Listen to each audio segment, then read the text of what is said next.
ಬಂಧುಗಳೇ, ಮತ್ತೊಂದು ಎಪಿಸೋಡ್ಗೆ ನಿಮ್ಮೆಲ್ಲರಿಗೂ ಹಾರ್ದಿಕವಾದಂಥ ಸ್ವಾಗತ. ಹೆಚ್ಚಿನ ಚಂದ್ರಶೇಖರ್ ಯೂಟ್ಯೂಬ್ ಚಾನಲ್ನ ಸಬ್ಸ್ಕ್ರೈಬ್ ಮಾಡಿಸಿ ಬೆಲ್ ಬಟನನ್ನು ಪ್ರೆಸ್ ಮಾಡಿ. ಘಾತಕ ನಕ್ಸಲರನ್ನೇ ಹೊಸಗಿ ಹಾಕಿದವರಿಗೆ ಜಿರಲೆಗಳನ್ನು ಹೊಸಗಿ ಹಾಕುವುದು ಕಷ್ಟವೇ? ಇದೊಂದು $1 ಮಿಲಿಯನ್ ಪ್ರಶ್ನೆ. ಇವತ್ತು 2014ಕ್ಕೆ ಮುಂಚೆ, ಅಂದರೆ UPA ಸರ್ಕಾರ ಇದ್ದಾಗ ಮತ್ತು ಹಿಂದಿನ ಸರ್ಕಾರಗಳೆಲ್ಲ ಇದ್ದಾಗ ನಕ್ಸಲರ ಹಾವಳಿ ಯಾವ ರೀತಿ ಮಿತಿಮೀರಿ ಹೋಗಿತ್ತು ಅಂತ ಹೇಳಿದ್ರೆ, ಉತ್ತರದ ನೇಪಾಳದಿಂದ ಹಿಡ್ಕೊಂಡು ದಕ್ಷಿಣದ ಕನ್ಯಾಕುಮಾರಿವರೆಗೆ ಕಂಪ್ಲೀಟಾಗಿ ಒಂದು ರೆಡ್ ಕಾರಿಡಾರನ್ನು ನಿರ್ಮಾಣ ಮಾಡಿಬಿಟ್ಟಿದ್ರು. ನೇಪಾಳ, ಉತ್ತರ ಪ್ರದೇಶ, ಬಿಹಾರ, ಜಾರ್ಖಂಡ, ಛತ್ತೀಸ್ಗಢ, ಒರಿಸ್ಸಾ, ಪಶ್ಚಿಮ ಬಂಗಾಳದ ಕೆಲವು ಭಾಗಗಳು, ತೆಲಂಗಾಣ, ಆಂಧ್ರ ಪ್ರದೇಶ, ಮಹಾರಾಷ್ಟ್ರ, ಮಧ್ಯಪ್ರದೇಶ, ಕರ್ನಾಟಕ, ತಮಿಳುನಾಡು, ಇಷ್ಟು ಭಾಗದಲ್ಲಿ ಅಂದರೆ ಹತ್ತತ್ರ ಭಾರತದ ಸುಮಾರು 60% ಜಾಗ ನಕ್ಸಲರ ಕಾರಿಡಾರ್ ಆಗಿಬಿಟ್ಟಿತ್ತು ಅಂತ ಹೇಳಿದ್ರೆ ಒಂದು ರೆಡ್ಡಾಗಿ ಮಾರ್ಕ್ ಮಾಡಿಬಿಟ್ಟಿದ್ರು. ಭೂಪಟದ ಮೇಲೆ ರೆಡ್ ಝೋನ್ ಥರ ಅಷ್ಟು ಉಪಟಳ ಜಾಸ್ತಿ ಆಗಿತ್ತು ಅಲ್ಲಿ ನಕ್ಸಲರದು. ಯಾವ ರಾಜ್ಯಗಳು ಹೊರತಾಗಿರಲಿಲ್ಲ ಈ ಪ್ರದೇಶಗಳಲ್ಲಿ. ಸಾವಿರಾರು ಹತ್ಯೆಗಳು, ಸಾವಿರಾರು ಸೆಕ್ಯೂರಿಟಿ ಪರ್ಸನ್ಗಳ ಹತ್ಯೆಗಳು, ಮಿಲಿಟರಿಯವರ ಹತ್ಯೆಗಳು, ಪೊಲೀಸರ ಹತ್ಯೆಗಳು, ಜನಸಾಮಾನ್ಯರ ಹತ್ಯೆಗಳು, ಅಮಾಯಕ ಹೆಣ್ಣು ಮಕ್ಕಳ ಹತ್ಯೆಗಳು, ರಾಬರಿ, ಅಬ್ಡಕ್ಷನ್ನು, ಎಕ್ಸ್ಟಾರ್ಷನ್ನು, ಒಂದೊಂದು ಉಪಟಳ ಇದ್ದಿದ್ದು.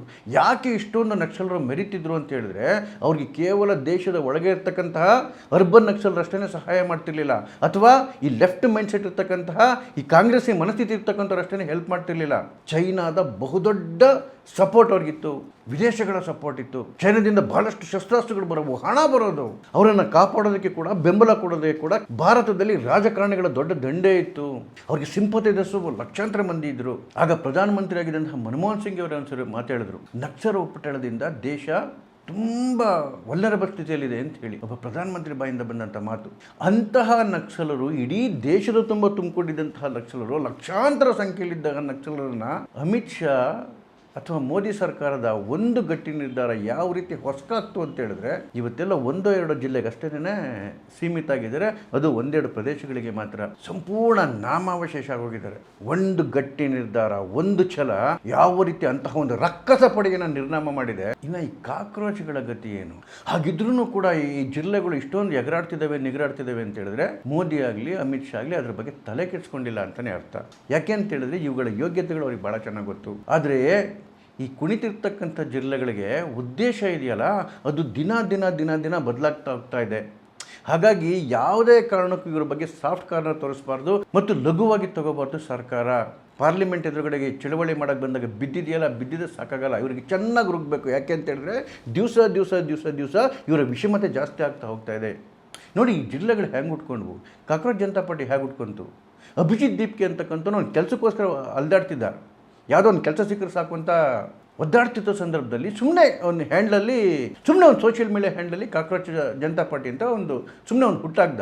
ಇದ್ದಕ್ಕಿದ್ದಂತೆಯೇ ಇಂಥದೇ ವಿಷಯ ಕಾಯ್ತಿದ್ದಂತಹ ಒಂದಷ್ಟು ಭಾರತ ವಿರೋಧಿ ಶಕ್ತಿಗಳಿಗೆ ಇದೊಂದು ಆಶಾಕಿರಣವಾಗಿ ಕಾಣಿಸ್ಬಿಡ್ತು. ಇದ್ದಕ್ಕಿದ್ದಂಗೆ ಮಿಲಿಯನ್ ಗಟ್ಟಲೆ ಫಾಲೋವರ್ಸ್ ಆಗೋದ್ರು. ಭಾರತಕ್ಕೆ ಬಂದ ಒಂದು ಚಳವಳಿ ಶುರು ಮಾಡಬೇಕು ಅಂತ ಅದು ಅಟರ್ ಫ್ಲಾಪ್ ಆಯಿತು. ಇವನ ಅದೃಷ್ಟ ಚೆನ್ನಾಗಿತ್ತು, ಸೋನಮ್ ವಾಂಗ್ಚುಕ್ ಬಂದರು, ಅದಕ್ಕೋಸ್ಕರ ಒಂದು ಹೆಸರು ಸಿಕ್ತು. ಯಾರೋ ಒಬ್ಬ ಅಲ್ಲಿ ಉಪವಾಸ ಬಿದ್ದುಕೊಂಡು ಇವನಿಲ್ಲಿ AC ರೂಮಲ್ಲಿ ಮಜಾ ಮಾಡ್ಕೊಂಡಿದ್ರು ಕೂಡ ಒಂದಷ್ಟು ಚಲಾವಣೆಗಳು ನಡೀತಾ ಇತ್ತು. ಇವರಿಗೂ ಈ ಜಿರಲೆ ಹೋರಾಟಕ್ಕೂ ನೀಟ್ಗೂ ಯಾವುದೇ ಸಂಬಂಧ ಇಲ್ಲ.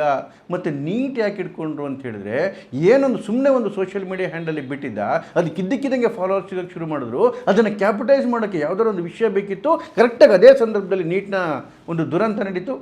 ಪಾಪ ಮುಗ್ಧ ಮಕ್ಕಳು ಆತ್ಮಹತ್ಯೆ ಮಾಡಿಕೊಂಡ್ರು. ಅದನ್ನು ಹಿಡ್ಕೊಂಡು ಬಂದು ಆ ನೀಟ್ ಅಂತೇಳಿ ಇಲ್ಲಿವರೆಗೂ ಅವತಾರ ಮಾಡ್ತಾ ಇದ್ದಾರೆ. ಆದರೆ ಆ ನೀಟಿಂದ ಸಫರ್ ಆಗಿರ್ತಕ್ಕಂಥ ಯಾವುದಾದ್ರು ವಿದ್ಯಾರ್ಥಿಗಳು ಚಳವಳಿಯಲ್ಲಿ ತೊಡಗಿಕೊಂಡಿದ್ದಾರಾ? ಇಲ್ಲ.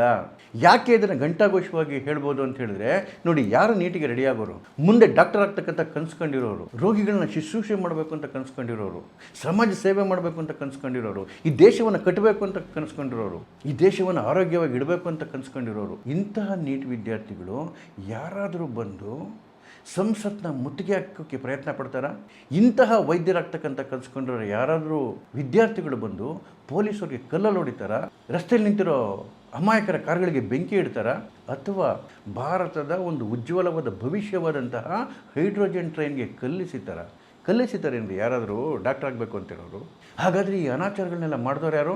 ಜಿರಳೆಗಳ ರೂಪದಲ್ಲಿ ಬಂದಿರತಕ್ಕಂತಹ ದೇಶ ವಿರೋಧಿ ಶಕ್ತಿಗಳು. ಸಂಸತ್ ಮುಂದೆ ಸಾವಿರಾರು ಜನ ಸೇರಿದ್ರಲ್ಲ, ಇದರಲ್ಲಿ ನೀಟ್ ವಿದ್ಯಾರ್ಥಿಗಳು ಇರಲಿಲ್ಲ ಅಥವಾ ಜಿರಳೆಗಳು ಇರಲಿಲ್ಲ. ಜಿರಳೆಗಳಿಗೆ ಶಕ್ತಿನೂ ಇಲ್ಲ, ತಾಕತ್ತೂ ಇಲ್ಲ. ಆದರೆ ಜಿರಳೆಗಳ ಇದೇ ಆಂದೋಲನವನ್ನು ಅವನು ಯಾರೋ ಬಂದಲ್ಲ, ಅವನು ಚಂದ್ರಶೇಖರ್ ರಾವಣ, ಆ ರೌಡಿ ಪಡೆ, ಭಾರತದ ಇತಿಹಾಸ ಕಂಡಂತಹ ಕೆಟ್ಟ ಕ್ರಿಮಿನಲ್ ಅರವಿಂದ್ ಕೇಜ್ರಿವಾಲ್ ಅವನ ಪಡೆ, ಈ ಲೆಫ್ಟಿಸ್ಟ್ ಸ್ಟೂಡೆಂಟ್ ಆರ್ಗನೈಸೇಷನ್ಗಳು, SDP ಅಂತವರು, PFI ಅಂತವರು, ಇಂಥವರೆಲ್ಲ ಸೇರಿಕೊಂಡು ಈ ಜಿಲ್ಲೆಗಳ ಹೆಸರಲ್ಲಿ ಮುತ್ತಿಗೆ ಹಾಕಿದ್ದು ಸಂಸತ್ ಭವನವನ್ನು. ನೋಡಿ, ಸೋನಂ ವಾಂಗ್ಚುಕ್ ಅವ್ರನ್ನ ಪೊಲೀಸರು ಬಂದು ಸುಮ್ಮನೆ ಎತ್ತಾಕೊಂಡು ಹೋಗಲಿಲ್ಲ, ಸುಮ್ಮನೆ ತಗೊಂಡೋಗಿ ಸಫ್ದರ್ಗಂಜ್ ಹಾಸ್ಪಿಟಲ್ಗೆ ಸೇರಿಸಲಿಲ್ಲ. ಸೋನಂ ವಾಂಗ್ಚುಕ್ ಅವರೇ ಪೊಲೀಸರಿಗೆ ಕೊಟ್ಟಂಥ ಇನ್ಫಾರ್ಮೇಷನ್ ಆಗಿತ್ತು. ಯಾಕೆ ಅಂತ ಹೇಳಿದ್ರೆ, ಅಷ್ಟೊತ್ತಿಗಾಗಲೇ ಸೋನಂ ವಾಂಗ್ಚುಕ್ ಮರಣ ಹೊಂದಿದ್ರೆ ಅದನ್ನು ಹೇಗೆ ಕ್ಯಾಪಿಟಲೈಸ್ ಮಾಡಿಕೊಂಡು ಇಡೀ ದೇಶದಲ್ಲಿ ಅಲ್ಲೋಲ ಕಲ್ಲೋಲ ಸೃಷ್ಟಿ ಮಾಡಬೇಕು ಅಂತೇಳಿ ಆಗಲೇ ವಾಟ್ಸಪ್ ಗ್ರೂಪ್ಗಳು ರೆಡಿಯಾಗೋಗಿದ್ವು, ಅವರ ಫೋಟೋ ಫ್ರೇಮ್ಗಳು ರೆಡಿಯಾಗೋಗಿದ್ವು, ಸೋಷಿಯಲ್ ಮೀಡಿಯಾದಲ್ಲಿ ಪೋಸ್ಟ್ಗಳು ರೆಡಿಯಾಗೋಗಿದ್ವು. ಅಂದರೆ ಈ ದೇಶದ್ರೋಹಿಗಳೆಲ್ಲ ಬಯಸ್ತಾ ಇದ್ದಿದ್ದು ಸೋನಂ ವಾಂಗ್ಚುಕ್ ಸಾಯಬೇಕು ಅಂತ ಹೇಳಿ. ಯಾಕೆಂದರೆ ದಿನೇ ಪರಿಸ್ಥಿತಿ ಹದಗೆಡ್ತಾ ಇತ್ತು. ಇನ್ನು ಒಂದು ದಿವಸನೋ 2 ದಿವಸನೋ ಅವ್ರು ಕಂಟಿನ್ಯೂ ಮಾಡಿದರೆ ನಿಜವಾಗ್ಲೂ ಅವ್ರು ಸತ್ತೋಗೋರು. ಅದನ್ನು ಹಿಡ್ಕೊಂಡು ಇವರೆಲ್ಲರೂ ಇಡೀ ದೇಶದಲ್ಲಿ ಅರಾಜಕತೆ ಸೃಷ್ಟಿ ಮಾಡೋದಕ್ಕೆ ಈ ಎಲ್ಲ ಪಾಪಿಗಳು ಕಾಯ್ತಾ ಇದ್ರು. ಇದರ ಅರಿವು ವಾಂಗ್ಚುಕ್ ಅವ್ರಿಗೂ ಆಯಿತು. ಹಾಗಾಗಿ ಪೊಲೀಸರಿಗೆ ಇನ್ಫಾರ್ಮೇಷನ್ ಕೊಟ್ಟು ಆ ಕಾರಣಕ್ಕೋಸ್ಕರ ಪೊಲೀಸ್ ಬಂದು ಅವ್ರನ್ನ ಎತ್ಕೊಂಡೋಗಿ ಸಫ್ದರ್ಗಂಜ್ ಹಾಸ್ಪಿಟಲ್ ಸೇರಿಸಿದ್ದಾರೆ. ನೋಡಿ, ಇದಕ್ಕೊಂದು ಪ್ರೂಫ್ ಬೇಕು ಅಂತ ಹೇಳಿದ್ರೆ ಸೋನಂ ವಾಂಗ್ಚುಕ್ ಆಮೇಲೆ ಒಂದು ಪತ್ರ ಬರೆದಿದ್ದಾರೆ. ಆ ಪತ್ರದಲ್ಲಿ 3 ವಿಷಯ ಪ್ರಸ್ತಾಪ ಮಾಡಿದ್ದಾರೆ. ಮೊದಲನೇದು, ಏನು ನೀಟ್ ಏನು ಗೊಂದಲ ನಡೀತು, ಇದಕ್ಕೆ ಸರ್ಕಾರ ಜವಾಬ್ದಾರಿ ತಗೋಬೇಕು, ಸರ್ಕಾರ ಹೊಣೆ ಹೊತ್ಕೋಬೇಕು. 2ನೇದು, ಈ ವಿಚಾರ ಸಂಸತ್ತಲ್ಲಿ ಚರ್ಚೆ ಆಗಬೇಕು. 3ನೇದು, ಸಂಸತ್ ಸದಸ್ಯರುಗಳು ಸರ್ಕಾರದವರು ಬಂದು ನನ್ನನ್ನು ಭೇಟಿ ಮಾಡಬೇಕು. ಇದರಲ್ಲಿ ಧರ್ಮೇಂದ್ರ ಪ್ರಧಾನ್ ರಾಜೀನಾಮೆ ವಿಷಯ ಇದೆಯಾ, ಮೋದಿಯವರ ರಾಜೀನಾಮೆ ವಿಷಯ ಇದೆಯಾ? ಇಲ್ಲ. ಇದರಲ್ಲಿ ಯಾವುದಾದ್ರೂ ಕಾಕ್ರೋಚ್ ಜನತಾ ಪಾರ್ಟಿಯ ವಿಷಯವನ್ನು ಮೆನ್ಷನ್ ಮಾಡಿದಾರಾ? ಇಲ್ಲ. ಹಾಗಾದರೆ ಮೋದಿಯವರ ರಾಜೀನಾಮೆ ಕೇಳೋದಾಗಲಿ, ಧರ್ಮೇಂದ್ರ ಪ್ರಧಾನ್ ಅವರ ರಾಜೀನಾಮೆ ಕೇಳೋದಾಗಲಿ ಯಾರ ಅಜೆಂಡಾ? ನಿಜವಾಗ್ಲೂ ಇವರೆಲ್ಲರ ಅಜೆಂಡಾ ನೀಟೇ ಆಗಿದ್ದಿದ್ರೆ ಒಬ್ಬರಿಗಿಂತ ಒಬ್ರಿಗೊಂದು ಬಂತಿರ್ತಕ್ಕಂಥ ಗೊಂದಲಗಳು ಯಾಕೆ ಸೃಷ್ಟಿಯಾಯಿತು? ಅದರರ್ಥ ಈ ಜಿಲ್ಲೆಗಳು ಅಥವಾ ಜಿಲ್ಲೆಗಳ ಮುಖವಾಡ ಹಾಕ್ಕೊಂಡಿರ್ತಕ್ಕಂಥ ಏನು ದೇಶದ್ರೋಹಿಗಳು ಮಾಡ್ತಿರ್ತಕ್ಕಂಥ ಹೋರಾಟ ನೀಟ್ ಕಾರಣಕ್ಕಲ್ಲ, ಬೇರೆ ಏನೋ ಕಾರಣ ಇರ್ಬೋದು. ಈ ಟೈಮಲ್ಲಿ FCRA ಬೇರೆ ಬಂತು. ಏನು ವಿದೇಶಿ ಫಂಡಿಂಗು ಇಲ್ಲಿನ ಮಿಷನರಿಗಳಿಗೆ ಬರ್ತಾ ಇತ್ತು, ಇಲ್ಲಿನ NGOಗಳಿಗೆ ಬರ್ತಾ ಇತ್ತು, ಅದರಲ್ಲಿ ಭಾಳಷ್ಟು ಹಣ ಮತಾಂತರಕ್ಕೆ ಹೋಗ್ತಾ ಇತ್ತು ಅಂತೇಳಿ ಅದಕ್ಕೆ ಕಟ್ಟುನಿಟ್ಟಿನ ಕಡಿವಾಣ ಹಾಕೋದಕ್ಕೆ ಮೋದಿ ಸರ್ಕಾರ ಸ್ಟ್ರಿಕ್ಟ್ ಮಾಡ್ತು FCRA ರೂಲ್ಗಳನ್ನ. ಪ್ರತಿಯೊಬ್ಬ NGOನು ಕೂಡ ಡೆಲ್ಲಿಲಿರ್ತಕ್ಕಂಥ SBI ಮೇನ್ ಬ್ರಾಂಚಲ್ಲಿ ಅಕೌಂಟ್ ತೆಗಿಬೇಕು. ಯಾಕೆ ಅಂತೇಳಿದ್ರೆ ಏನೇ ಟ್ರಾನ್ಸಾಕ್ಷನ್ ಮಾಡಿದ್ರು ಅದರ ಫಸ್ಟ್ ಇನ್ಫಾರ್ಮೇಷನ್ ಸರ್ಕಾರಕ್ಕೆ ಹೋಗುತ್ತೆ. NGO ರೀ ಜನಗಳ ಸೇವೆ ಮಾಡೋಕ್ಕೆ, ಸಮಾಜ ಸೇವೆ ಮಾಡೋಕ್ಕೆ ತಾನೇ ಇರೋದು. ಇದರಲ್ಲಿ ಕದ್ದು ಮುಚ್ಕೊಂಡೇನು ಮಾಡಬೇಕು? ಸರ್ಕಾರನ ನೋಡಲಿ, ಯಾರನ್ನು ನೋಡಲಿ ಅಂತ ಹೇಳಬೇಕಾಗಿತ್ತು ತಾನೇ. NGOಗಳು ಬಾಯಿ ಬಡ್ಕೊಳ್ಳೋಕೆ ಶುರು ಮಾಡಿಬಿಟ್ವು. ಯಾಕೆ ಅಂತೇಳಿದ್ರೆ ಈ NGOಗಳದ್ದು ಹೇಗೆ ಚೈನ್ ಲಿಂಕ್ ನಡೀತಿತ್ತು ಅಂತೇಳಿದ್ರೆ, ಯಾವುದೋ ಅಮೇರಿಕಾಯಿಂದನೋ ಅಥವಾ ಜರ್ಮನಿಯಿಂದನೋ ಮತಾಂತರಕ್ಕೆ ಅಂತೇಳಿ ಸಾವಿರಾರು ಡಾಲರ್ಸ್ ದುಡ್ಡು ಬಂದು ಬಿಡೋದು ಒಂದು NGOಗೆ, ಆ NGOಯಿಂದ ಮತ್ತೊಂದು NGOಗೆ, ಮತ್ತೊಂದು NGOಗೆ ನೂರಾರು NGOಗಳಿಗೆ ಡಿಸ್ಟ್ರಿಬ್ಯೂಟ್ ಆಗಿಬಿಡೋದು. ಎಲ್ಲಿ ಹೋಗ್ತಾ ಇದೆ, ಏನಾಗ್ತಿದೆ ಅಂತ ಗೊತ್ತಾಗ್ತಿರ್ಲಿಲ್ಲ.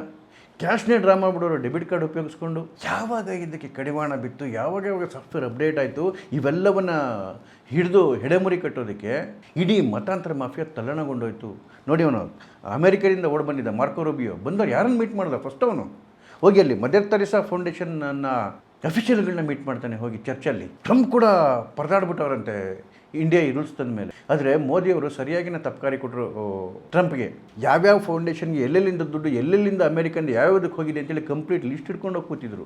ಇವರು ಮಣಿಪುರದಲ್ಲಿ ಏನೇನು ಅವತಾರ ಮಾಡ್ತಿದ್ದಾರೆ, ಮಣಿಪುರದಲ್ಲಿ ಏನು ಇವರು ವ್ಯಕ್ತಿ ಸಿಗಾಕೊಂಡು ಅವನು ಯಾವ ಉದ್ದೇಶಕ್ಕೆ ಬಂದಿದ್ದ, ಬಾಂಗ್ಲಾದಲ್ಲಿ ಏನೇನು ಅಡ್ಡಾಡ್ತಿದ್ದಾರೆ ಎಲ್ಲ ಕಂಪ್ಲೀಟಾಗಿ ಲಿಸ್ಟನ್ನು ತೊಗೊಂಡೋಗಿ ಟ್ರಂಪ್ ಮುಂದೆ ಇಟ್ಟರು. ನೀವು ಡಿಸ್ಕಷನ್ಗೆ, ಮಾತುಕತೆಗೆ ಕರಿತಿರಲ್ಲ, ಈ ಟೇಬಲಿಗೆ ಬರಬೇಕಾದ್ರೆ ಮೊದಲು ಇದರ ರಿಸಲ್ಯೂಷನ್ ಆಗಬೇಕು, ಇದರ ಸೊಲ್ಯೂಷನ್ ಆಗಬೇಕು ಅಂತ ಹೇಳಿ. ಹಾಗಾಗಿನೇ ಇದ್ದಕ್ಕಿದ್ದಂಗೆ ಟ್ರಂಪು ಮಾತು ಬದಲಾಯಿಸಿ, Modi is my very good friend, India is my very loving country ಅಂತ ಶುರು ಮಾಡಿದ್ದು ನಾಟಕನ. ಇವತ್ತು ಯಾವ್ಯಾವ ಹುಳುಗಳು ಅಲ್ಲೋಗಿ CJP ಪ್ರೊಟೆಸ್ಟಲ್ಲಿ ಅಥವಾ ಸೋನಂ ವಾಂಗ್ಚುಕ್ ಉಪವಾಸ ಸತ್ಯಾಗ್ರಹದ ಸಂದರ್ಭದಲ್ಲಿ ಹೋಗಿ ಮಾತಾಡಿದ್ದು, ಏನೇನು ಮಾತಾಡಿದ್ದು, ಯಾರಾದರೂ ನೀಟಿಗೆ ಸಂಬಂಧಪಟ್ಟವರ? ಆ ಸ್ಕೌಂಡ್ರಲ್ ಪ್ರಕಾಶ್ ರಾಜ್ ಹೋಗಿ ಮಾತಾಡ್ತಾನೆ, ನಾನು ಜೈ ಶ್ರೀರಾಮ್ ಹೇಳೋದಿಲ್ಲ ಅಂತ ಹೇಳಿ.